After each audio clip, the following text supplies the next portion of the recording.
या देवी सर्वभूतेषु शक्तिरूपेण संस्थिता नमस्तस्यै नमस्तस्यै नमस्तस्यै नमो नमः। या देवी सर्वभूतेषु शांतिरूपेण संस्थिता नमस्तस्यै नमस्तस्यै नमस्तस्यै नमो नमः। A good morning, a fresh good morning to everyone, and a very, very happy Navratri and a happy New Year, happy Ugadi to all those people in the, parts of the nation, whichever festival you are, celebrating today. And today's video is very, very important because, this is something as a divine guidance, as a divine channeling I've been, getting over months to be talking about.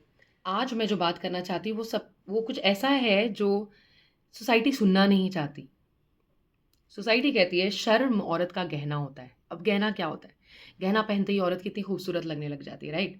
और जैसा कि आपने देखा होगा क्योंकि सास भी कभी बहू थी और बाकी सारे एपिसोड सोप ओपेराज में ये जो बहुएं हैं वो सोते समय भी गहना पहनी रहती हैं। Some I don't know how do they manage, लेकिन वो पहनी रहती हैं।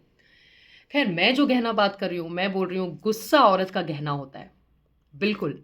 और वो आज के दिन मैं बोलना चाहती हूँ, गुस्सा औरत का गहना होता है। और मैं सबसे पहला रेफरेंस माँ का देना चाहती हूँ, क्योंकि आज के दिन से नवरात्रि शुरू होती है। और भले ही पूरी दुनिया या पूरा ही भारत भूल जाता हो, सारे हिंदूज भूल जाते हो कि भाई शक्ति का मतलब ही होता है माँ।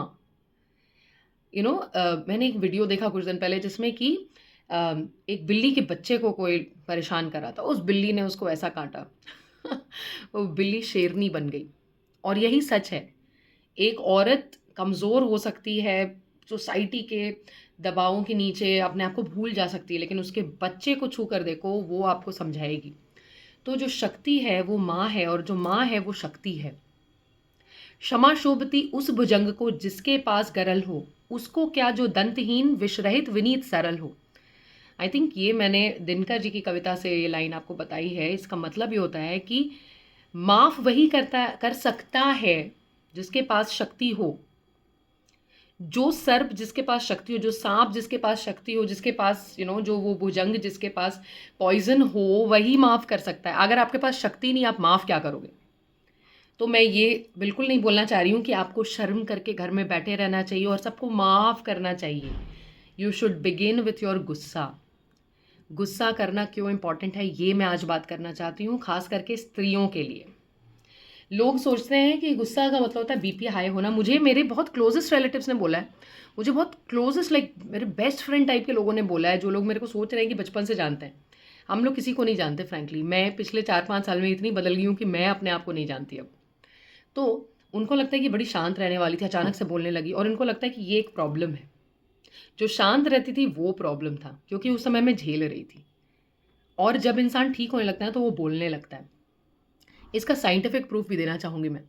साइंटिफिक प्रूफ ये है, around the 1960s and 70s there was a person called doctor David R Hawkins. आप गूगल सर्च कर सकते हैं, उनकी काफ़ी सारी किताबें हैं लिखी हुई around the map of consciousness technique. Okay, उन्होंने प्रूव किया था साइंटिफिक मेथडोलॉजी यूज़ करने के बाद कि हर एक इमोशन का एक वाइब्रेशनल फ्रीक्वेंसी होता है। वो आपके मेंटल स्टेट को शो करता है। आप भगवान के बारे में क्या सोचते हैं, आप दुनिया के बारे में क्या सोचते हैं, ये शो करता है। Guess what is the lowest frequency? Lowest frequency होता है शर्म, शेम, 20। और ये जो लोएस्ट फ्रीक्वेंसी है, इसको हम लोग औरत का गहना बना देते हैं, क्योंकि वो ये गहना पहन के बेड़ियों में बंधी रहेगी, बिल्कुल नहीं बोलेगी कि मेरा ये हक है। जब वो नहीं बोलेगी तो हम मनमानी कर सकते हैं। And the worst part being कि इसमें औरतें खुद ही सम्मिलित हो जाती हैं और खुद ही बोलती हैं हाँ हाँ हमें पकड़ो। और जो औरत पहले बहू बन के झेल चुकी होती है, वो सास बन के अपनी बहू को बोलती तुझे तो झेलना ही पड़ेगा। मैंने भी झेला है, I literally seen that my self. क्या किसी और के से पूछ के नहीं बता रही हूँ, मैं आपको बता रही हूँ। तो और गुस्से की फ्रीक्वेंसी आपको पता है, anger is at 150, which is much much higher. अब बहुत सारे लोग लॉ ऑफ अट्रैक्शन की बात करते हैं। Law of attraction, you have to come to a certain level called neutrality. Neutrality is somewhere around 400, ठीक है। आपको वहाँ आते आते टाइम लग जाता है। 300-400 क्रॉस करने के बाद you start creating your life. हम लोग जैसे एस्ट्रोलॉजी में आते हैं, मैं खुद ही एस्ट्रोलॉजी सीख रही हूँ, and I can be I am not an advanced astrologer right now, लेकिन मैं आपको बता सकती हूँ एस्ट्रोलॉजी बस एक ब्लूप्रिंट है।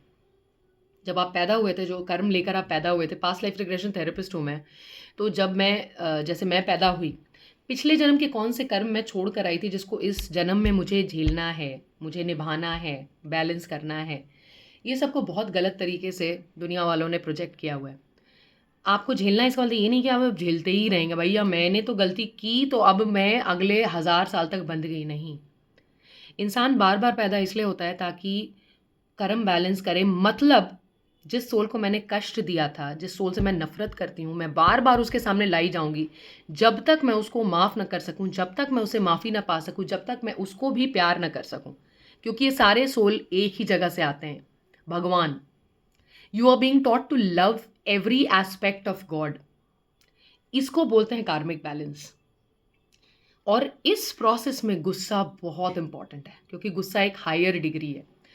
जो लोग खुद बीपी से सफ़र कर रहे हैं वो मेरे को बोल रहे हैं तुम इतना गुस्सा क्यों कर रही हो।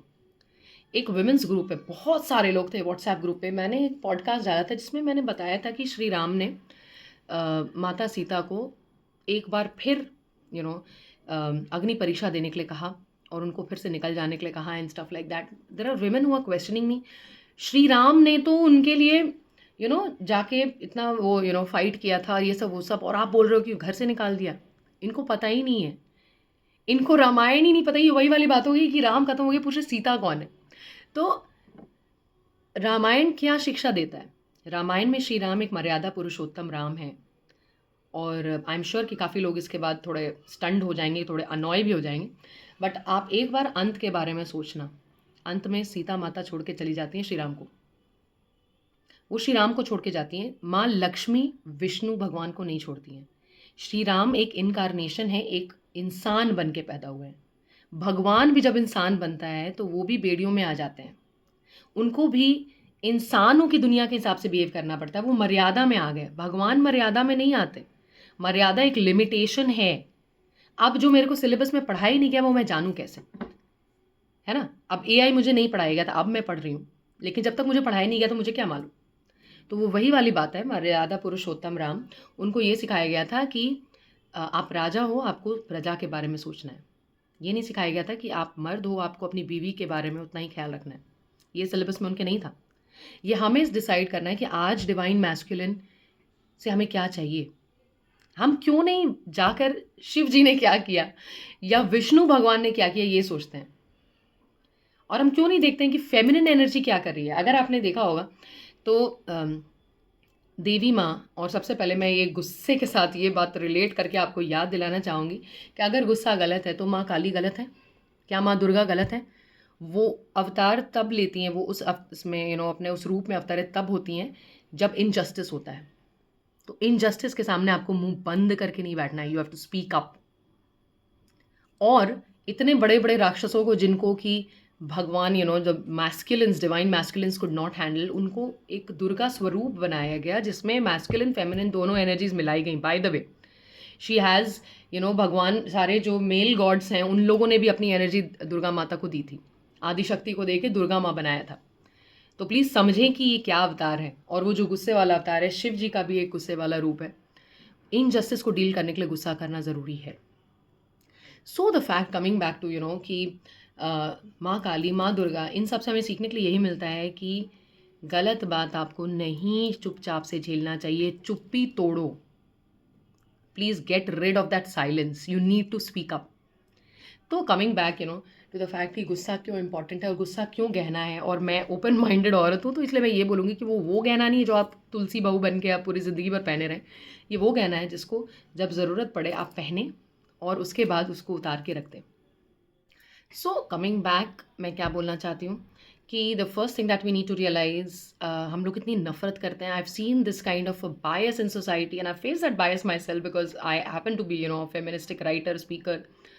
तो आप क्यों नफरत करते हैं वैसी औरतों को जो मुंह खोलकर बोल रही हैं, जो प्रॉब्लम्स को पॉइंट आउट कर रही हैं। एक शांत औरत, शांत दिमाग वाली औरत हो, ज़रूरी नहीं है। हो सकता है कि जो बोल रही हो वो शांत दिमाग वाली औरत हो। जैसे मैं रोज़ विपश्यना करती हूँ, रोज़ योगा करती हूँ, शांति में जाती हूँ, मौन व्रत पर रहती हूँ। मैं वो औरत हूँ मैं वो स्पीकर हूँ जो मौन व्रत पे रहती है काफ़ी टाइम तक। क्यों? क्योंकि ताकि मेरे मुंह से जो शब्द निकलें, they are worthy words, they are not useless words. बस बकवास नहीं करती रहूँ मैं। मैं चाहती हूँ आप ये समझें कि रिएक्शन और रिस्पॉन्स में क्या फ़र्क है। हम लोग आम तौर पर सोचते हैं रिएक्शन मतलब गुस्सा और रिस्पॉन्स मतलब शांति। ऐसा नहीं है। I choose to respond with anger, क्योंकि कभी कभी आपका रिस्पॉन्स जब एंग्री होता है, when your words are loud, तो सामने वाला अकॉर्डिंगली बिहेव करता है। शांत रहें दिमाग से, बॉडी से में भी कि आपको शांति अशांति दिखानी पड़े, क्योंकि जब आप शांति दिखा के चुप रह जाती हैं तो लोग समझते हैं कि ये झेल सकती है, इसको और झेलाया जाए। और ये मैंने पर्सनली देखा है, पर्सनल लेवल पर एक्सपीरियंस किया है, क्योंकि दो बच्चों के साथ अकेले रहने वाली माँ, a single mother, I have dealt with nuisance in my life. और उसके बाद मेरे को समझ में आ गया, जिस दिन मैंने मुंह खोला उसके बाद बेवकूफ़ लोग दूर रहने लगे। सो अ फ्यू सजेशंस हियर। सबसे पहले तो आप इस बारे में सोचें कि ये जो औरतें बोल रही हैं, ये बहुत, you should be very very grateful to women, who have taken actions in their life, who are speaking about all these things. क्योंकि imagine अगर suffragettes नहीं होती, suffragettes are those women in America who had fought for their property rights and land rights, ये सब जो मतलब as in voting rights and stuff like that, which was like 100 years ago. तो अगर इन लोगों ने फाइट नहीं किया था, more than 100 years ago obviously, तो if they would not have fought for this right, तो क्या होता? तो अमेरिका में वैसे ही चलता सब कुछ, अमेरिका में चलता, काफ़ी और भी नेशंस में वैसे ही चलता है। जो औरतें औरतों की राइट के लिए, हक के लिए लड़ती हैं, वो औरतें बाकी औरतों के लिए भी रास्ता निकालती हैं। अगर ये औरतें नहीं लड़ती तो आज आप भी घर से बाहर नहीं निकल पाती, और आज आप जो सोशल मीडिया पे कंटेंट पोस्ट करिए वो आप नहीं कर पाती, और उसी पल्लू के अंदर अपनी शक्ल छुपा के घर में पर्दे में बैठी रहती। ये उन औरतों के लिए आपको थैंक यू बोलना चाहिए जो हमारे जैसे, मेरे जैसा, मैं अब तक रोड पर निकली नहीं हूँ, लेकिन कम से कम मुंह खोल के बोलना आ गया है मुझे। You should be very thankful to them instead of hating them and thinking भैया ये हमारे जैसी नहीं है, ये आपके जैसी है। उतने ही दुख देखा है उसने, लेकिन उसने लेसन सीख लिया, या शायद आपसे भी बदतर हो चुका है इसके साथ, इसलिए उसने लेसन सीख लिया। Two other things, suggestions that I really want to give is, don't just pretend to be powerful. मैंने देखा है सोशल मीडिया पर, मतलब ऐसी ऐसी बातें, चैट जीपीटी आने के बाद, जेमिनी आने के बाद, लोग ऐसी मस्त टाइप की डिवाइन फेमिनिन और क्या क्या बातें लिख रहे हैं। मतलब लोग लिख रहे हैं कि माँ ही शक्ति है and all those kind of things, और अपनी रियल लाइफ में कुछ भी अप्लाई नहीं कर रहे, झेल रहे हैं घर में जाके अपने पति की बकवास, और अपनी सास से सब कुछ सुन रहे हैं, और अपने बच्चों को भी गलत इंस्पिरेशन दे रहे हैं कि हाँ भाई औरत तो झेलने के लिए पैदा हुई थी। Please rise from with in. आप बाहर से कुछ दिखाओ ना दिखाओ, आपकी पर्सनैलिटी से, आपके प्रेजेंस से पता चलना चाहिए ये औरत बकवास नहीं झेलेगी। The second thing that I really want to say is like speak up and take action directly. मैंने बहुत लोगों को देखा है, I have been there myself, I was one such woman number of years ago, जिसको कि अगर किसी से प्रॉब्लम हो तो उस इंसान से बोलने के बजाय किसी और से जाकर बोले ये कैसा इंसान है ना। जैसे मैंने देखा है स्टाफ रूम में the teachers sitting up and discussing अपनी सास और बहू को, सास बहू नंद सबके बारे में डिस्कशन कर रही है, मेरी तो she is so toxic. Dude just go back to that सास नंद एंड योर जेठानी देवरानी and go and tell her कि आप टॉक्सिक हो।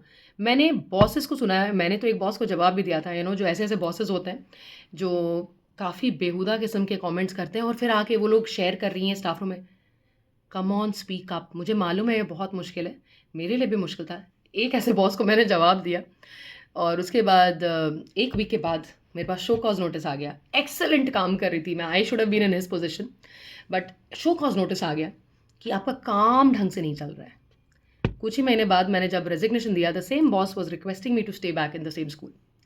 बहुत बकवास चल रहा है इस दुनिया में, हमें बोलने की बहुत ज़्यादा ज़रूरत है।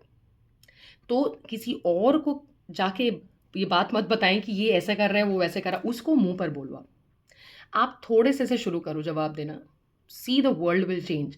आई एम श्योर कि मैं एक अकेली सबको नहीं चेंज कर सकती, कोई नहीं कर सकता, लेकिन आप भी एक मेंबर हो इस सोसाइटी के, आप एक इंस्पिरेशन हो अपने बच्चों के लिए, आगे के जनरेशन के लिए। कम से कम आप ठीक हो जाओ, अपनी रिस्पॉन्सिबिलिटी निभाओ, बाकी दुनिया को दुनिया खुद ठीक करती रहेगी।